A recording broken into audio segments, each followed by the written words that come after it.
प्राचीन भारतीय इतिहास समाप्त होने के बाद में जब मध्यकालीन भारतीय इतिहास प्रारंभ होता है तो उसकी रूपरेखा ये है कि भारत में तत्कालीन भारत जो समय का भारत था उसमें हमने देखा कि आप राजा हर्ष से समझिए, राजा हर्ष की मृत्यु हुई थी 647 में। और उसके बाद 647 ईस्वी के बाद क्या चल रहा था, भारत में कोई भी केंद्रीय सत्ता नहीं थी। मतलब केंद्रीय सत्ता से मतलब है कि कोई भी पूरे भारत पे बड़ा राजा नहीं था। सारे राजपूत राजा या उत्तर भारत में जो फैले हुए थे राजपूत राजवंश, दक्षिण भारत में भी छोटे छोटे से वंश थे। यानी कि केंद्रीय सत्ता का अभाव होने के कारण ये सभी राजपूत जो राजा थे, चाहे तो चौहान हो, सिंध के हों या कन्नौज के हों, परमार हों, चंदेल हों, ये सभी राजपूत राजा आपस में लड़ते रहते थे। क्यों लड़ते थे? अपने अपने राज्य के विस्तार के लिए, अपने राज्य को और बढ़ाना चाहते थे, या अन्य भी उनकी अपने आप को श्रेष्ठ, महान, शक्तिशाली साबित करने के लिए इनमें आपस में युद्ध होते रहते थे। इससे भारत की स्थिति बड़ी कमजोर हो गई थी। इस भारत की कमजोर स्थिति का फायदा उठाते हुए भारत में इस समय कुछ आक्रमण शुरू होते हैं। और हमेशा आपको पता है कि आक्रमण उत्तर पश्चिम से ही हुए हैं भारत में, चाहे तो प्राचीन काल में हुए, मध्य काल में हुए और आधुनिक काल में हुए, हमेशा से यही दिशा खुली है। क्योंकि यहाँ से आक्रमण संभव नहीं है, हिमालय पर्वत है और यहाँ से हमारा समुद्र से घिरा हुआ, यही रास्ता खुला हुआ है। इस तरफ से ही भारत पे आक्रमण शुरू हुई। ये आक्रमण पहले से आक्रमणों से कुछ अलग थे। इन आक्रमणों में राजनीतिक विस्तार तो था ही, वो लोग जो आए थे आक्रमणकारी वो कुछ अलग से आक्रमणकारी थे इस बार। उनमें एक धार्मिक पुट भी था, धार्मिक विस्तारवादी नीति भी थी। राजनीतिक तो थी, राजा जो जो आक्रमणकारी थे वो लूटपाट भी चाहते थे, अधिकार करना भी चाहते थे, पर एक और चीज प्लस पॉइंट यहाँ पर आ गई थी कि वो अपने धर्म का प्रचार प्रसार भी करना चाहते थे। और ये आक्रमण होते हैं शुरुआत में किसके? अरबों के। अरब लोग आते हैं। अब अरब लोग थे कौन? ये थे मुसलमान, ये मुस्लिम लोग थे। कौन थे? मुस्लिम। अब सबसे पहले हमने चूंकि इस्लाम धर्म को पढ़ा था, इस्लाम धर्म के बारे में मैंने आपको बताया था कि साहब पैगंबर हजरत मोहम्मद साहब 600 जब 22 में उन्होंने पैगंबर हजरत मोहम्मद साहब ने मक्का से मदीना की यात्रा प्रारंभ की थी। मक्का से वो कहाँ गए थे? मदीना, जिसे मैंने कहा था जिससे एक संवत शुरू हुआ था, हिजरी संवत। यानी कि 7वीं शताब्दी में। कहाँ पर? अरब में। ये अरब है, ये अरब है, सऊदी अरब में मक्का में पैगंबर हजरत मोहम्मद साहब का जन्म होता है। और अरब जैसे रेगिस्तान में एक नए धर्म का उदय होता है जिसे हमने नाम दिया था इस्लाम। इस्लाम धर्म बहुत तेजी से फैला क्योंकि ये सऊदी अरब जैसे रेगिस्तानी इलाके में लोग जहाँ पर खाना बदोश बर्बर तरीके से रहते थे और जहाँ पर एक दूसरे को मारते कूटते रहते थे, जो जरा जरा सी चीज़ों पर लड़ते रहते थे, जहाँ बहुत ज़्यादा कुप्रथाएं थीं, उन लोगों को सही अनुशासित जीवन दिया और उनकी जो लड़ाई झगड़े बंद करवाया, उनमें भाईचारा करवाया, शांति का संदेश दिया पैगंबर साहब ने। इसलिए वो लोग बहुत ज़्यादा इस धर्म की शिक्षाओं के अनुयायी हो गए, लेकिन अनुयायी के साथ साथ कट्टर अनुयायी हो गए कि जो उन्होंने कह दिया वही परम सत्य है। पहली बार उन लोगों ने अपने जीवन में डिसिप्लिन, अनुशासन देखा था और जिससे उनके जीवन में बहुत बड़े बदलाव आए थे। तो वो उस धर्म को लेकर पूरी दुनिया में फैलने लगे, क्योंकि वो उनकी प्रकृति, उनका नेचर, वहाँ के लोगों का नेचर ही था लड़ना, युद्ध करना। वो पहले से ही कबीलियाई लोग थे, वो पहले से ही लड़ते भिड़ते रहते थे। तो उन्होंने अपने धर्म का प्रचार दो तरीकों से किया। एक तो सूफी संत परंपरा के आधार पर प्रेम का संदेश देकर, दूसरा जो लोग प्रेम से नहीं माने उन्हें तलवार की दम पर उन्होंने कब्जा किया और उन लोगों को इस्लाम धर्म कबूल करवाया, मुसलमान बनाया। इसी क्रम में भारत में यदि देखा जाए तो पहली बार जो मुसलमानों का आक्रमण होता है वो आक्रमण होता है 712 में, 712 में। इस सन को आप याद रखेंगे। और एक व्यक्ति आता है जिसका नाम है मोहम्मद बिन कासिम, मोहम्मद बिन कासिम। मोहम्मद बिन कासिम भारत पर आक्रमण करता है। और ये मोहम्मद बिन कासिम का भारत पर आक्रमण होता है।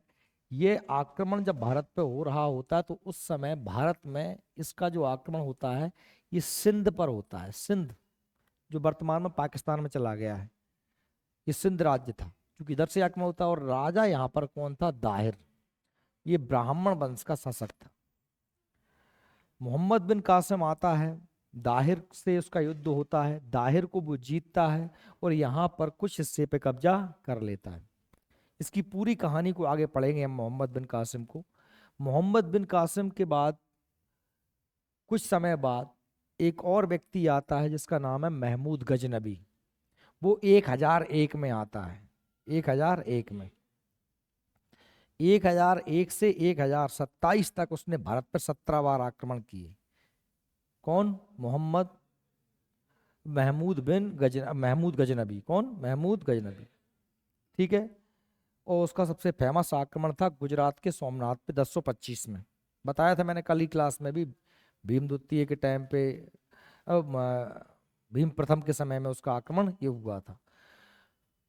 और उसके बाद में आता है मोहम्मद गौरी। मोहम्मद गौरी आता है 1191-92 में तराइन का युद्ध जीत के वो कब्जा कर लेता है राजस्थान पर, पृथ्वीराज चौहान को हरा करके, अजमेर और दिल्ली पर। फिर वो धीरे धीरे बढ़ता है और यहाँ से फिर भारत में मुसलमानों का राज्य शुरू हो जाता है। एक मोटी मोटी कहानी है। यानी हमको सबसे पहले जिसको देखना है वो व्यक्ति है सबसे पहले अरबों का सिंध पर सिंध विजय। आपके नोट्स में कुछ चीजें दी होंगी, कुछ नहीं दी होंगी। जो एक्स्ट्रा मटेरियल आपको मिले वो आप यहाँ से नोट कर लेना। सबसे पहले हम सुनते हैं, देखिए 632 में हजरत मोहम्मद साहब की क्या हो गई थी? मृत्यु। पैगंबर हजरत मोहम्मद साहब जिन्होंने इस्लाम धर्म का प्रादुर्भाव या स्थापना की, संस्थापक हुए, उनकी 632 में मृत्यु हो गई। अब जब 632 में उनकी मृत्यु हुई तो उनका उत्तराधिकारी कौन होगा, इस बात को लेकर भी मुसलमानों में आपस में लड़ाई हुई वहीं पर। क्योंकि कोई भी जब बड़ा धर्मगुरु मरता है तो उसके बाद में उसकी सत्ता को संभालेगा कौन, उसका उत्तराधिकारी कौन होगा, इस बात को लेकर के जो है मुसलमानों में आपस में लड़ाई हुई। कुछ लोग चाहते थे कि जो पैगंबर मोहम्मद साहब के उस समय के ससुर थे और एक बुजुर्ग व्यक्ति थे अबू बकर, उनको खलीफा बना दिया जाए। एक खलीफा शब्द आपके सामने आया, ये इसका मतलब होता है कि जो इस्लामिक क्षेत्र है उसका प्रमुख, हेड, मुखिया, धार्मिक रूप से भी और राजनीतिक रूप से भी। समझ में आ रही है मेरी बात क्या कह रहा हूँ?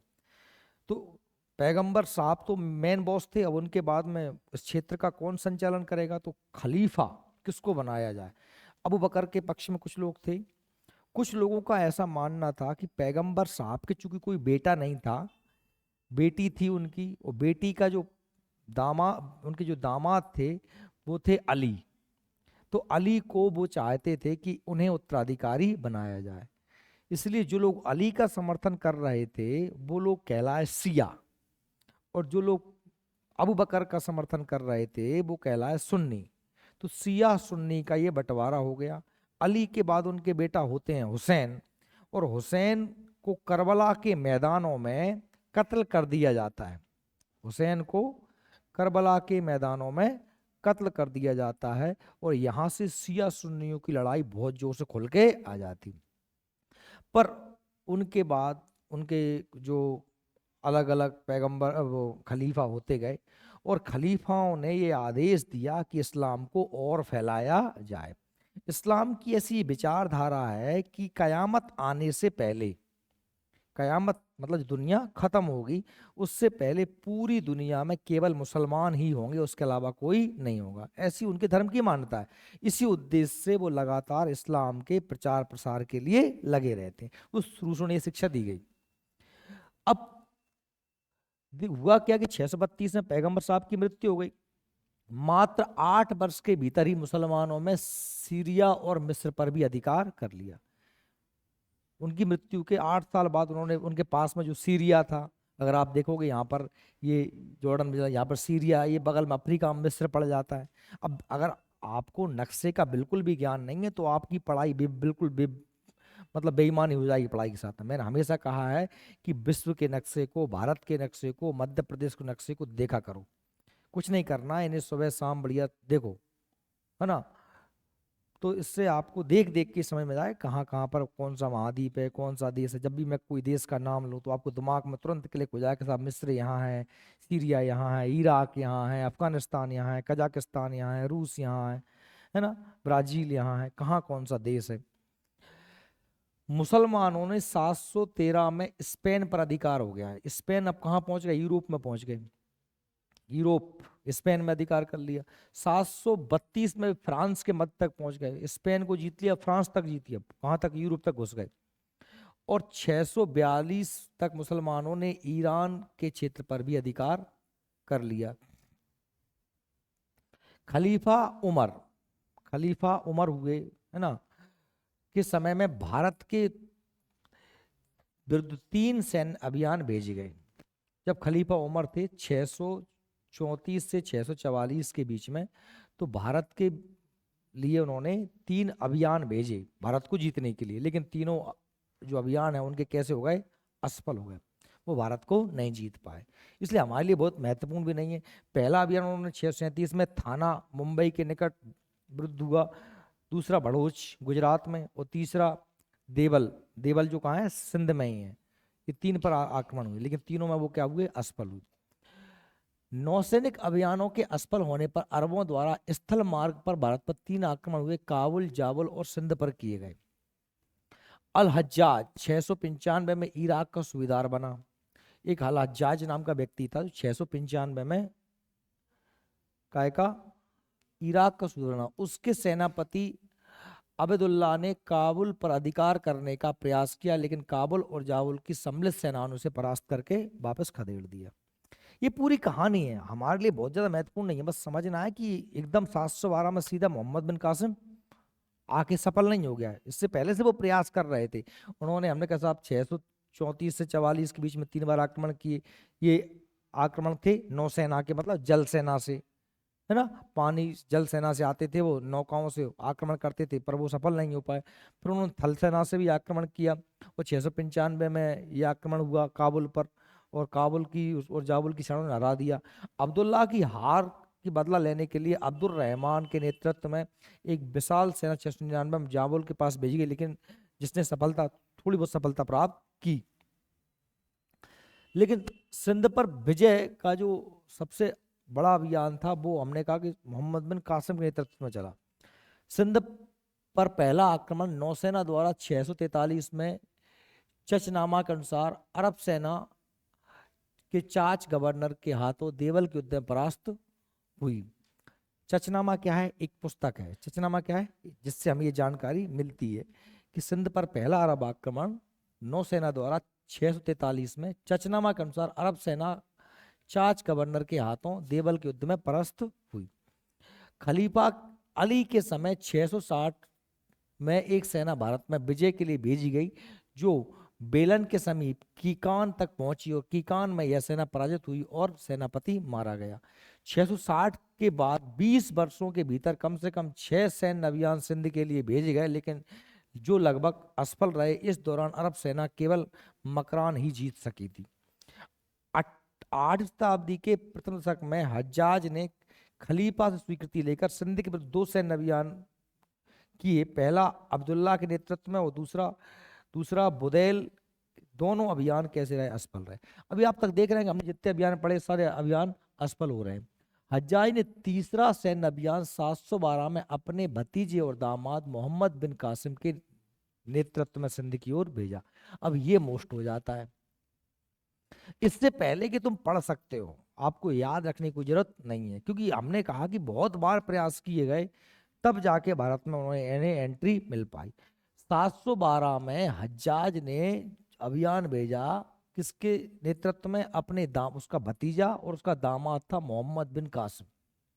उसके नेतृत्व में उसने सिंध पर आक्रमण करने के लिए मोहम्मद बिन कासिम को भेजा।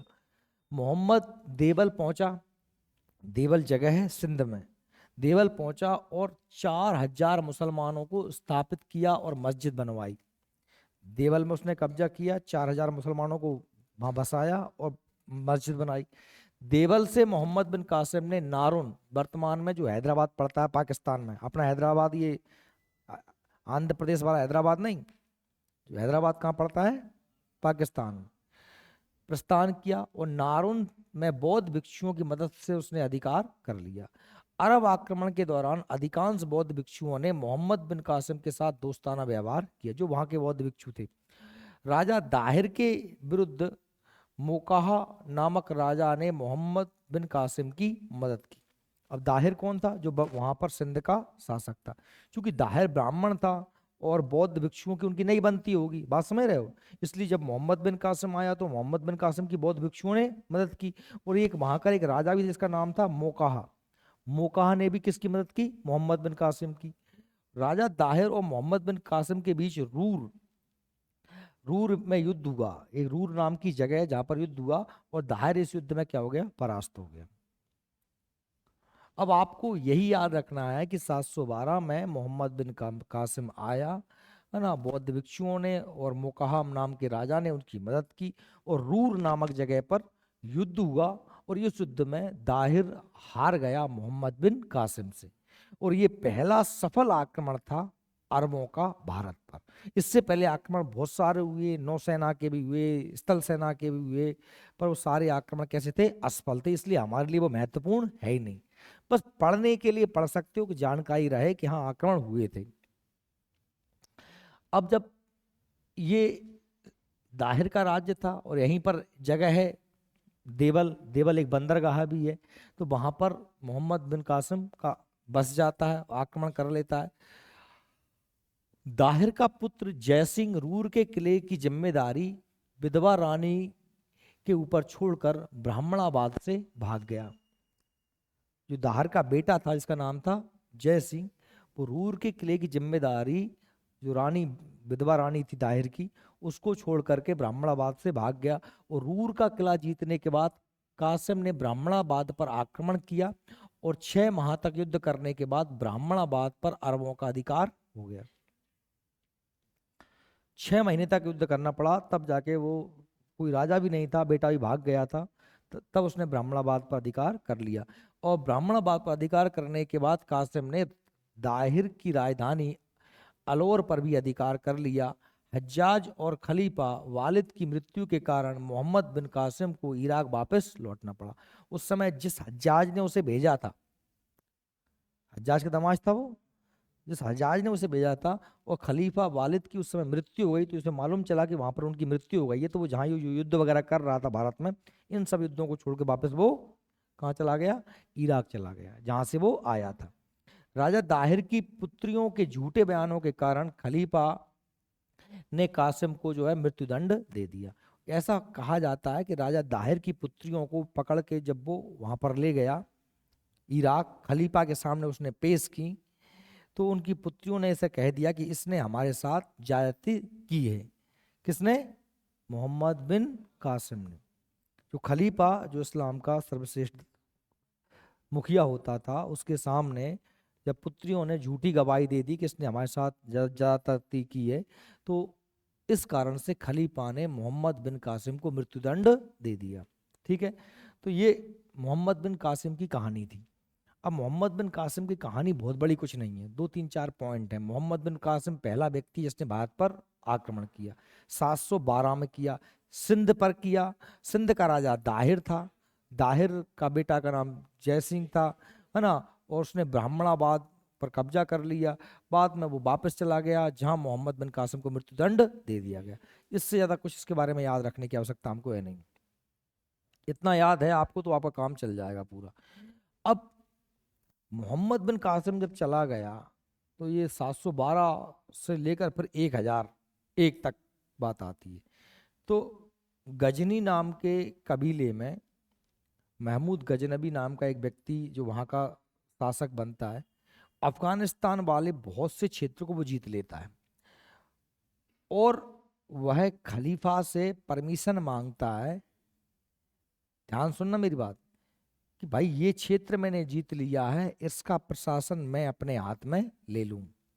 ध्यान से सुनो और समझो मैं क्या कह रहा हूं, कि मुसलमान सूबेदार या मुसलमान शासक बहुत अलग अलग इलाकों में चारों तरफ युद्ध लड़ रहे थे।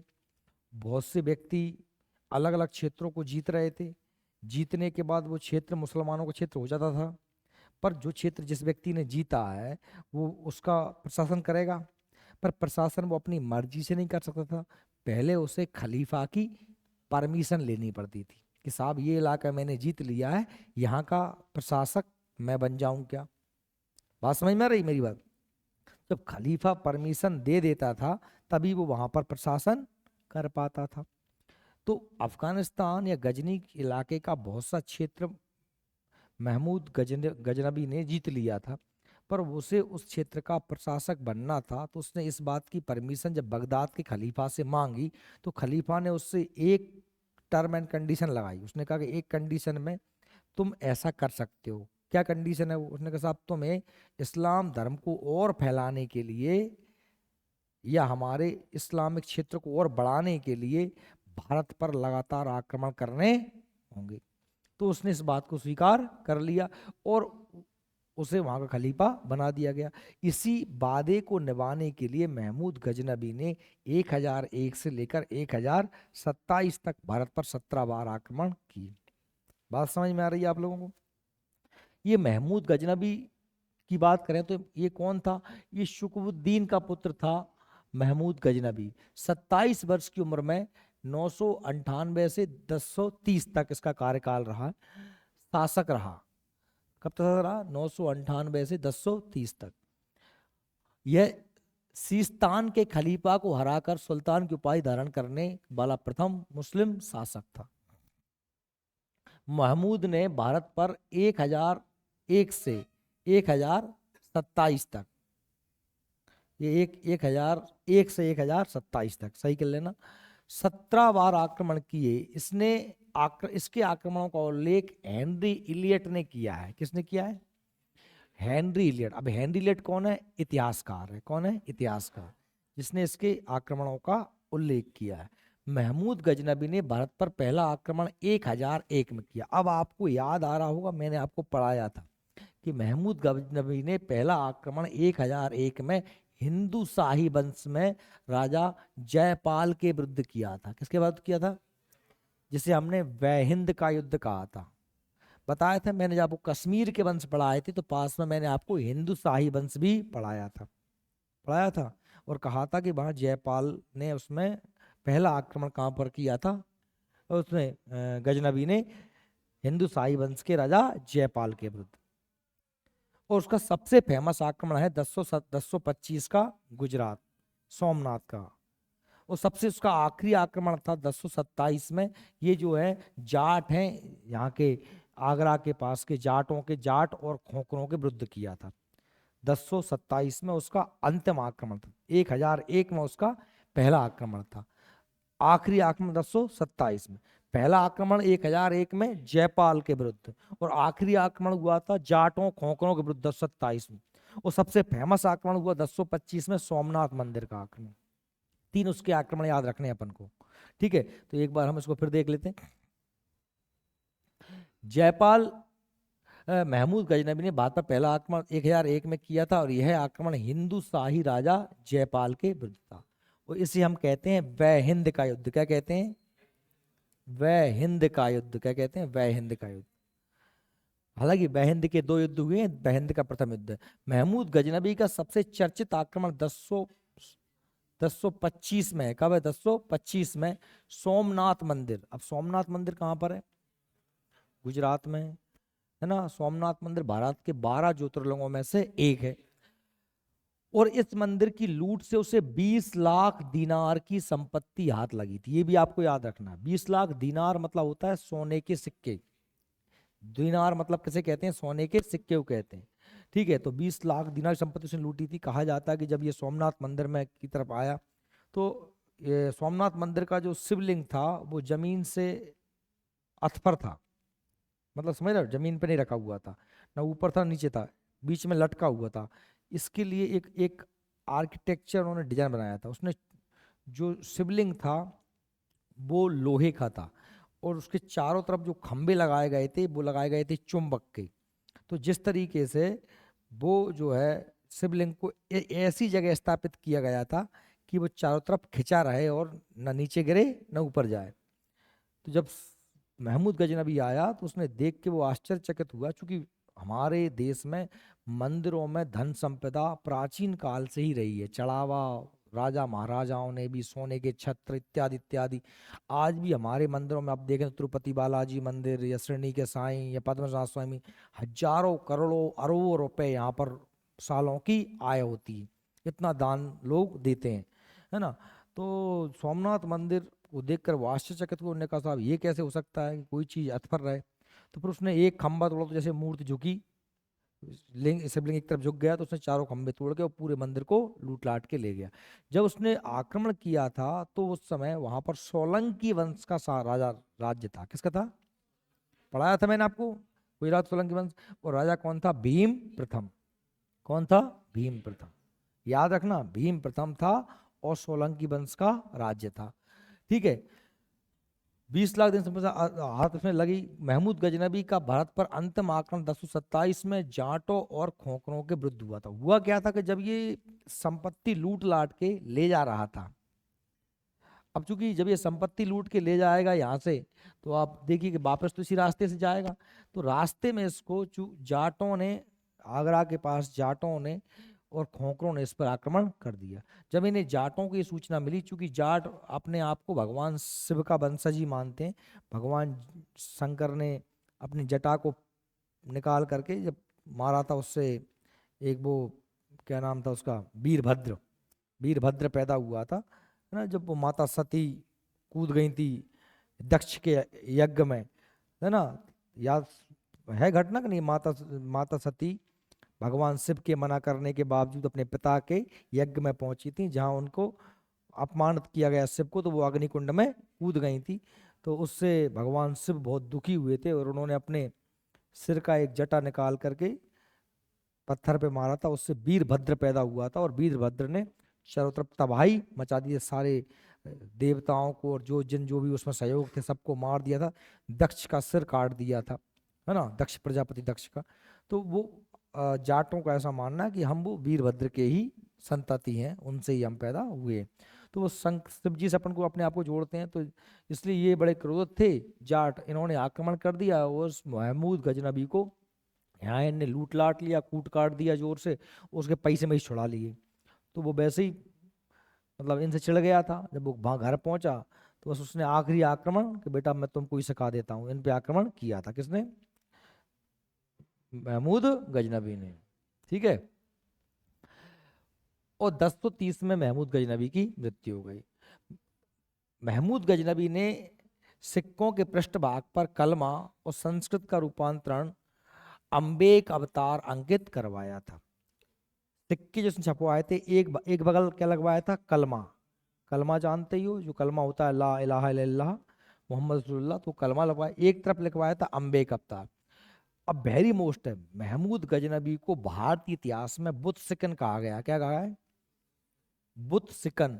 बुत, बुत का मतलब होता है मूर्ति, और सिकन का मतलब होता है तोड़ने वाला, मूर्ति भंजक। इसने बहुत सारे मंदिरों को तोड़ा था महमूद गजनबी, इसलिए बुत सिकन कहा जाता है। महमूद गजनबी के साथ में बहुत से व्यक्ति भारत भ्रमण में आए, जिनमें विद्वान व्यक्ति जैसे अल बरूनी, फिरदौसी, उतबी, फारूकी महमूद गजनबी के दरबार में रहते। इन्होंने बहुत सारी किताब, तहकीक हिंद, तारीख हिंद, ये पुस्तकें इन्हीं के द्वारा लिखी गई हैं। अल बरूनी, फिरदौसी, उतबी, फारूकी, है ना। महमूद गजनबी के जो 17 उसने आक्रमण किए हैं, पहले सारे इसमें आक्रमण दिए हैं, है ना। सो पहला आक्रमण उसने 1001 में हिंदुशाही राजा जयपाल के विरुद्ध किया था। फिर इस तरीके से ये बहुत सारे आक्रमण किए, हमको नहीं पढ़ना है पूरे, हमको 1025 का आक्रमण देखना है। 1025 में सोमनाथ मंदिर आक्रमण किया और 1027 में सिंध और जाटों के खिलाफ अंतिम आक्रमण। ठीक है। महमूद गजनबी के दरबार में शोभित विद्वान था अलबरूनी। कौन था, अलबरूनी। अल बरूनी की बात कर रहे थे हम, तो अल बरूनी बहुत महत्वपूर्ण है। अल बरूनी वह उसके भारत के आक्रमण के समय भारत साथ आया था। अल बरूनी, अल बरूनी का पूरा नाम अबू रहमान मोहम्मद बिन अहमद अल बरूनी। अल बरूनी का जन्म 973 में ख्वारिज्म में हुआ था, और ख्वारिज्म वर्तमान में कहाँ पड़ता है, उज्बेकिस्तान में। यह फारसी विद्वान, लेखक, वैज्ञानिक, धर्मज्ञ था। अल बरूनी महमूद गजनबी के साथ भारत आया था। इसने भारतीय इतिहास का पहला जानकार कहा जाता है। अल बरूनी 1030 में किताब उल हिंद, बस ये महत्वपूर्ण है, अल बरूनी 1030 में किताब उल हिंद यानी भारत के दिन नाम की एक किताब लिखी है। तो वेरी मोस्ट है कि अल बरूनी किसके साथ आया था, तो महमूद गजनबी के साथ आया था।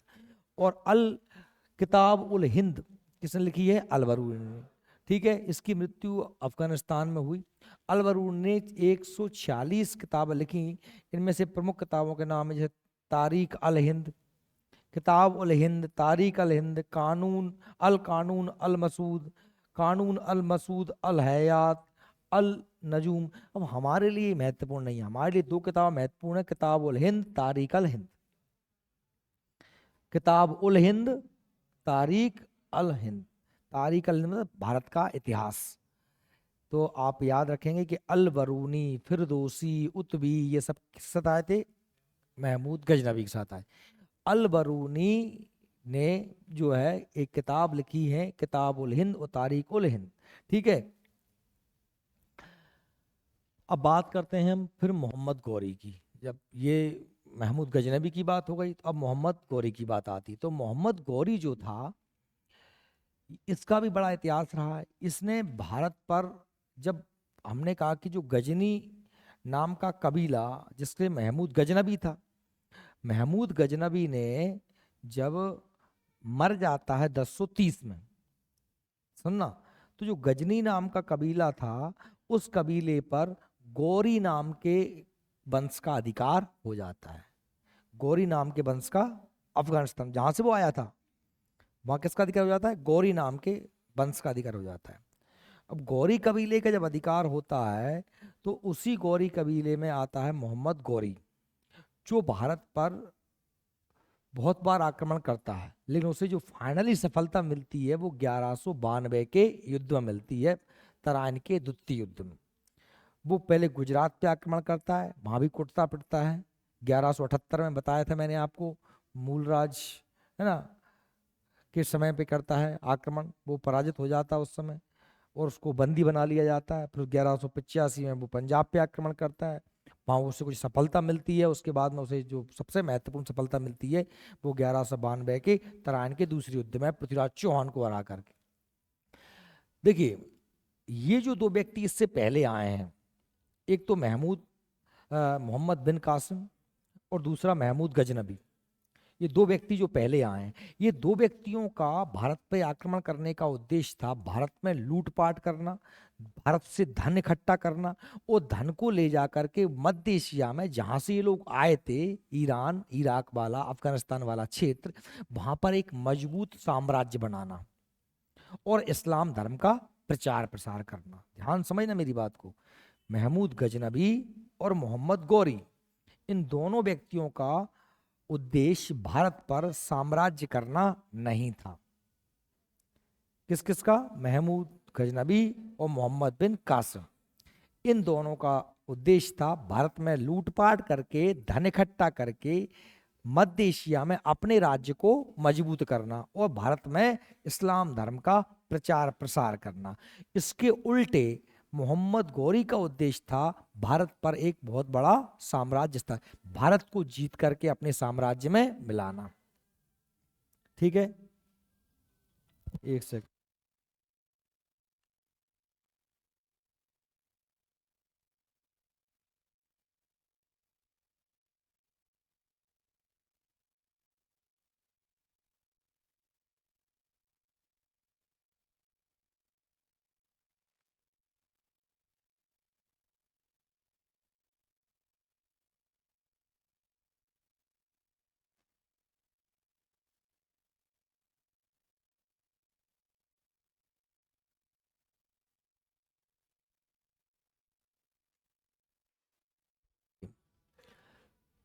तो जो मोहम्मद गौरी है, मोहम्मद गौरी सर्वप्रथम 1175 में गोमल दर्रे से होते हुए भारत में प्रवेश करता है। अब गोमल दर्रा, दर्रा मतलब होता है किसी पहाड़ों के बीच से निकलने का रास्ता होता है। तो वो क्योंकि था तो किस तरफ, अफगानिस्तान तरफ, हिंदू कुश पर्वतमाला है, उसी में खैबर दर्रा है, गोमल दर्रा है। समझ रहे हैं मेरी बात कि नहीं यार? इसमें ये ये मान लीजिए ये हमारा भारत है, इस तरफ है ना, तो यहाँ पे ये अफगानिस्तान है, तो यहाँ पर एक पर्वत है, हिंदुकुश पर्वत। इस तरफ ये अफगानिस्तान, ईरान, इराक वगैरह है। तो यहाँ से यहाँ आने के लिए इस पर्वत को पार करने पड़ते हैं। यहाँ पे कुछ दर्रे हैं, जैसे गोमल दर्रा, खैबर दर्रा, पड़ा आर लोग खैबर दर्रा होते भारत में आए थे। तो ये गोमल दर्रा हुआ भारत में प्रवेश करता है कब? 1175 में। और मुल्तान और उच्च में उसका वो अधीन कर लेता है, जो मुल्तान वगैरह क्षेत्र पाकिस्तान का, उस पर ये कब्जा कर लेता है। 1178 में ये कहाँ पहुंच जाता है? गुजरात नीचे। और गुजरात में 1178 में गौरी गुजरात की बघेल शासक या सोलंकी शासक थे मूलराज द्वितीय, जिन्हें हम भीम द्वितीय के नाम जानते हैं, उनसे इसकी लड़ाई होती है। और ये आबू पर्वत, माउंट आबू पर्वत के पास में पराजित हो जाते हैं। किससे? मूलराज द्वितीय से। ये यहाँ पर बघेल नहीं है, ये सोलंकी है। कौन है? सोलंकी। समझ रहे हो? बताया था मैंने कल आपको। तो दो ही याद रखने थे। भीम प्रथम के टाइम पे आक्रमण हुआ था मोहम्मद बिन उसका मोहम्मद महमूद गजनबी का सोमनाथ मंदिर पे 1025 में, और 1178 में आक्रमण होता है मोहम्मद गौरी का मूलराज द्वितीय या भीम द्वितीय के टाइम पे। ठीक है, समझ में आई बात मेरी? ये दोनों याद रखना सोलंकी वंश से आपको। 1178 में जब ये गुजरात पे आक्रमण करता है तो उस समय सोलंकी वंश के शासक मूलराज द्वितीय का शासन था वहां पर, और उन मूलराज द्वितीय ने इसको बहुत बुरी तरीके से पराजित कर दिया।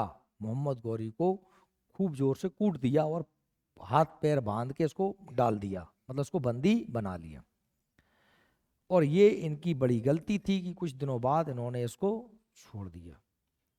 और ये छोड़ने के बाद फिर ये आक्रमण गुजरात पे तो नहीं करता, ये कहाँ पे करता है? पंजाब पे।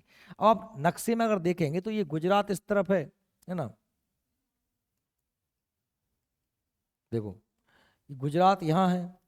अभी अगर तुम देखो ये गुजरात हमारा, और ये यहाँ से इस तरीके से इंडिया का नक्शा है। तो आप देखो इसने आक्रमण कहाँ पर किया था? गुजरात पे। यहाँ हार गया तो फिर इसने आक्रमण यहाँ नहीं किया। देखो फिर ये सबसे पहले तो आया कहाँ से? पाकिस्तान से था ये गोमल दर्रा। इसने मुल्तान वगैरह को जीता 1175 में। 78 में कहाँ आया ये? गुजरात आया। गुजरात में हार गया तो फिर ये वापस यहाँ से इधर नहीं आया, ये कहाँ गया? सीधा यहाँ पंजाब। और पंजाब को उसने जीत लिया, और पंजाब को जीता तो इसकी सीमा कहाँ से लग गई? राजस्थान से। ये क्या है? राजस्थान। और ये पंजाब राजस्थान की सीमा लग रही, तो यहाँ पर राजस्थान में किसका राज था? पृथ्वीराज चौहान का। और अकेले राजस्थान ही क्यों, उसका राज तो दिल्ली तक था, है ना। तो फिर ये 1191-92 में यहाँ पर क्या है? कन्नौज। कन्नौज पे कौन था? जयचंद। जयचंद चाहता था कि दिल्ली मुझे मिल जाए, तो इसने एक संधि की इससे कि भाई एक काम कर, ये मेरी मोड़ी को भगा ले गया संयोगिता को, पता ही है आपको, जयचंद की बेटी के साथ शादी कर ली थी इसने। तो ये आप एक काम करो गौरी साहब, इस पे आक्रमण कर दो, मैं आपका सहयोग करूंगा, तुम जीत जाओगे तो ये हिस्सा तुम्हारी सीमा से लगता है तुम रख लेना, ये मेरी सीमा से लगता है मैं रख लूंगा। ऐसी इनके बीच में संधि समझौता हो गया। और आप तो भाई 1178 में मोहम्मद गौरी ने जब गुजरात पर आक्रमण किया तो मूलराज द्वितीय भीमदेव द्वितीय से पराजित हो गया ये। और 1179-80 में गौरी ने पेशावर पर कब्जा कर लिया, इससे पहले पेशावर पे। और 1182 में सिंध के निचले हिस्से पर आक्रमण कर शुक्रा वंश को अपना अधीन कर लिए। और 1186 में खुसरो मलिक से लाहौर जीत लिया। लाहौर कायम पड़ता है पंजाब।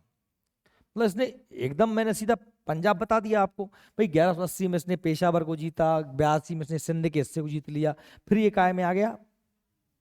पंजाब में। पंजाब के खुसरो मलिक को हराकर इसने लाहौर को जीत लिया। अब इसकी सीमा टच होने लगी किससे? पृथ्वीराज चौहान से। तो 1190 तक संपूर्ण पंजाब को गौड़ साम्राज्य का अंग बना लिया गया। और 1191 में दिल्ली अजमेर के शासक पृथ्वीराज चौहान तथा गौरी के बीच में तराइन के मैदान में मुकाबला हुआ, इसमें गौरी पराजय हो गई।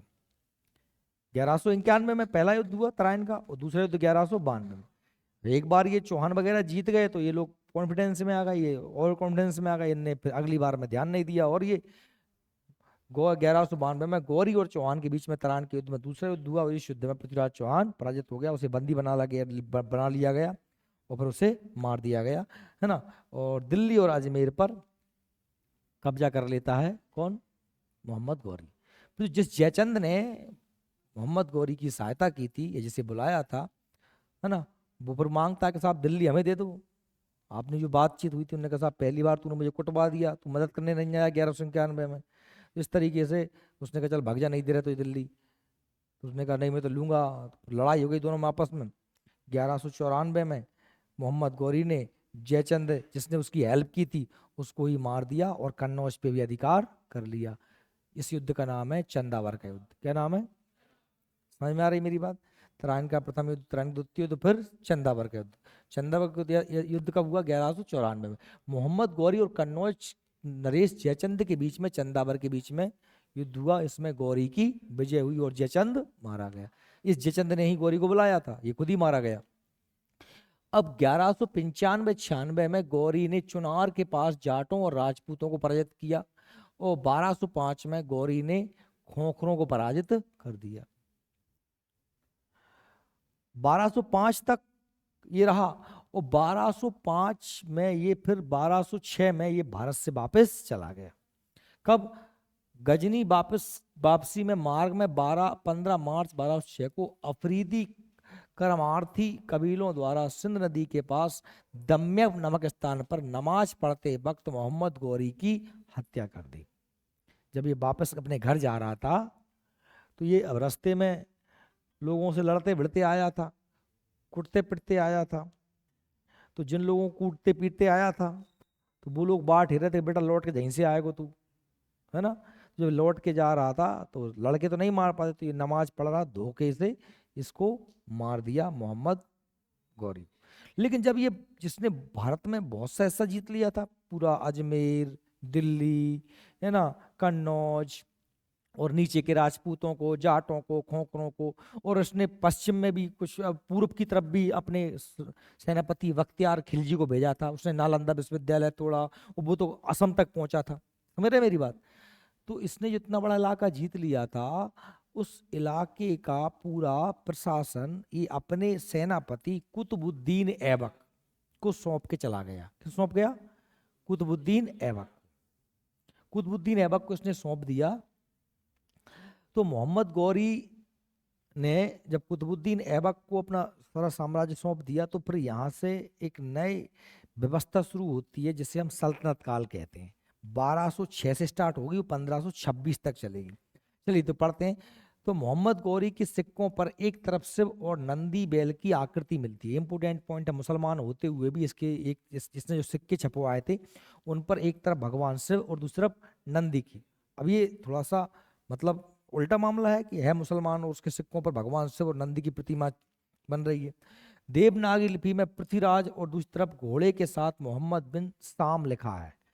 मतलब क्योंकि वो पृथ्वीराज की बहादुरी से बहुत ज्यादा प्रभावित था, इसलिए उसने अपने सिक्कों पर पृथ्वीराज का नाम भी लिखवाया। मोहम्मद गौरी के कुछ सिक्कों पर लक्ष्मी की आकृति देहली बाल अंकित रहती, यानी कि वह मुसलमान शासक जिसके सिक्कों पर भगवान शिव की, नंदी की, लक्ष्मी जी की आकृतियां मिलती हैं, है ना, शिव की आकृतियां मिलती हैं, या वो और पृथ्वीराज का नाम मिलता है। वो शासक कौन सा है? मोहम्मद बिन गौरी, मोहम्मद गौरी। ठीक है। मोहम्मद गौरी तो चला जाता है 1206 में, और भारत में एक नए वंश की भारत में एक नए साम्राज्य की स्थापना होती है। भारत में पहली बार मुसलमानों का राज्य स्थापित होता है, और इस मुसलमानों के साम्राज्य को नाम दिया गया सल्तनत काल।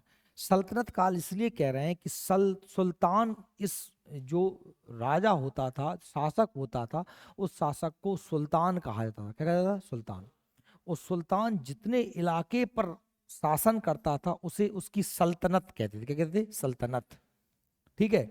जैसे हम राजा कहते हैं और राजा का साम्राज्य, तो ये सुल्तान और सुल्तान की सल्तनत, और इसलिए सल्तनत काल नाम दिया गया है। आपको पता है 1191-92 से उसने लगातार जीता भारत को। दिल्ली अजमेर जीता, 94 में चंदावर के युद्ध में उसने कन्नौज जीता, और उसने वो लड़ाइयाँ लड़ी। 1205 में जाटों खोखरों को हरा करके वह वापस गया 1206 में, उसकी मृत्यु हो गई। तो जो 1206 से भारत में शुरू हो जाता है सल्तनत काल। जाते समय मोहम्मद गौरी अपना पूरा राज्य सौंप के गया अपने सेनापति कुतुबुद्दीन ऐबक को। कौन सौंपा? ऐबक को। तो कुतुबुद्दीन ऐबक 1206 में गद्दी पे बैठता है, और उसके बाद में 1526 तक, 1206 से 1206 और 1526 तक भारत में क्या चलता है? सल्तनत काल। ये आप अच्छे से याद रखेंगे, 1206 से 1526। इस पूरे सल्तनत काल में कुल 5 वंश होते हैं: गुलाम वंश, खिलजी वंश, तुगलक वंश, सैयद वंश, लोधी वंश। कुल 5 वंश होते हैं: गुलाम वंश, खिलजी वंश, तुगलक वंश, सैयद वंश, लोधी वंश। गुलाम, खिलजी, तुगलक, सैयद, लोधी, है ना। GKTSL,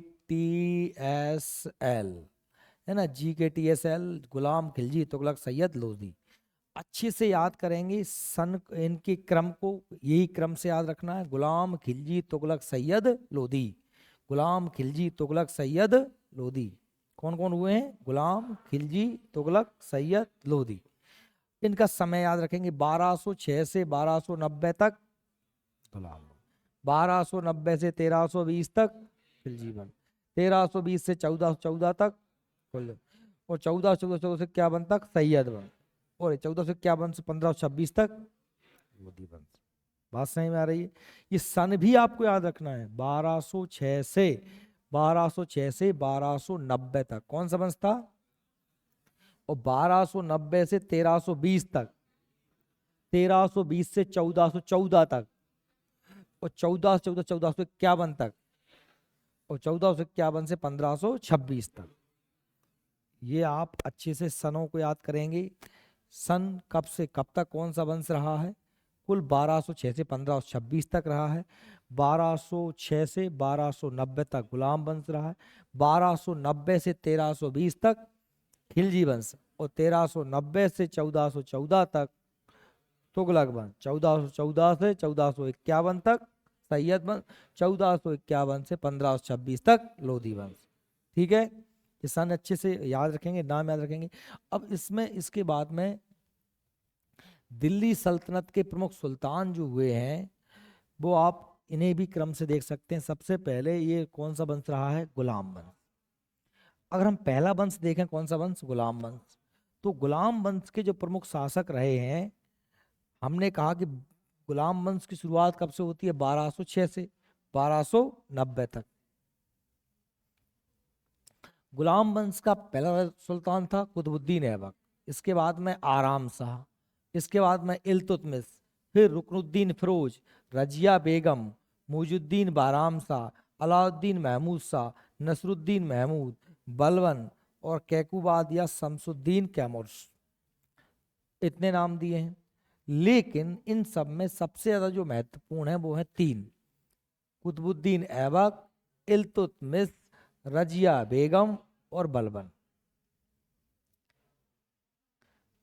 कुतुबुद्दीन ऐबक, इल्तुतमिश, रजिया बेगम और बलबन, इनके चारों के बारे में हम डिटेल से पढ़ते हैं। कौन कौन के बारे में? कुतुबुद्दीन ऐबक, इल्तुतमिश, रजिया बेगम और बलबन। ये 4 ही महान है, बाकी तो सब ऐसे ही आते जाते हैं। जैसे कि अब कुतुबुद्दीन ऐबक 1206 से 1210 तक था, तो उसका विवाद में उसका बेटा बना आराम शाह। ये आरामी आदमी था, ये 10 से 11 एक साल ही रहा, तो है ना, हमारा उसका नाम में ही आराम है, तो आराम करता रहा, उसने कुछ नहीं किया। फिर उसके बाद इल्तुतमिश आया। इल्तुतमिश ने 1211 से 1236 तक बहुत लंबे समय तक शासन किया। इल्तुतमिश, इसने बहुत सारे काम किए, हम पढ़ेंगे उन्हें आगे। फिर इसके बाद आया रुकनुद्दीन फिरोज। इल्तुतमिश के सब मोड़ा सब बेकार थे, उसकी मोड़ी होशियारी थी रजिया बेगम, है ना, तो वो चाहता था कि मेरी मोड़ी शासक बने। लेकिन उसके बाद में रुकनुद्दीन फिरोज बैठ गया। 1236 में बैठो, 2 महीने ही बैठ पाओ, फिर रजिया बेगम गद्दी पे बैठ गई। 36 से 40 तक गद्दी पे बैठी। रजिया को फिर मरवा दिया लोगों ने, और फिर 40 से 42 तक बहराम शाह बना। 42 से 46 तक अलाउद्दीन महमूद शाह। 46 से 66 तक ये नसरुद्दीन महमूद। जबरदस्ती में ये शासक बनते रहे। फिर आया बलबन, सबसे महत्वपूर्ण बलबन 1266 से 1287 तक। और लास्ट का कौन है? कैकुबादिया शमसुद्दीन कैमूर। समझ में आ रही मेरी बात? अब इन सभी को हम कल पढ़ेंगे, क्योंकि अब आप गड्ढबड्ड हो जाओगे अगर मैंने और ज्यादा खींच दिया तो। बस यहां तक आप पढ़ के आएंगे कि ये गुलाम वंश के समय। फिर गुलाम वंश में किस किसने क्या क्या किया, खिलजी वंश में, तुगलक वंश में, सैयद वंश में, ये सारे शासक हुए सैयद वंश में, वो गुलाम वंश को फिर हम डिटेल से कल से पढ़ेंगे। ठीक है, तो आज अपन ने देख लिया, मध्यकाल की शुरुआत कर दी मैंने आपको। आप तैयारी करते रहेंगे, क्योंकि प्राचीन भारत इतिहास का आपका रविवार को टेस्ट है। समझ आ रही है आपको मेरी बात? प्राचीन भारत इतिहास का रविवार को आपका टेस्ट है, जिसमें जिसमें पाषाण काल से ही लेकर के हमारे राजपूत या उत्तर भारत के राजपूत राजाओं तक का कंप्लीट पूरा इतिहास पूछा जाएगा। 100 नंबर का टेस्ट होगा, जिसके नंबर कम आए वो कुटेगा बहुत जोर से। मैं बार बार कह रहा हूँ, हर दिन कह रहा हूँ, कल भी कहा था और रोज कहूंगा, शनिवार तक रोज कहूंगा तुमसे कि भाई रविवार को टेस्ट है, डेली 5-7 पेज पढ़ के पूरा रिवीजन करना है। ठीक, और क्वेश्चन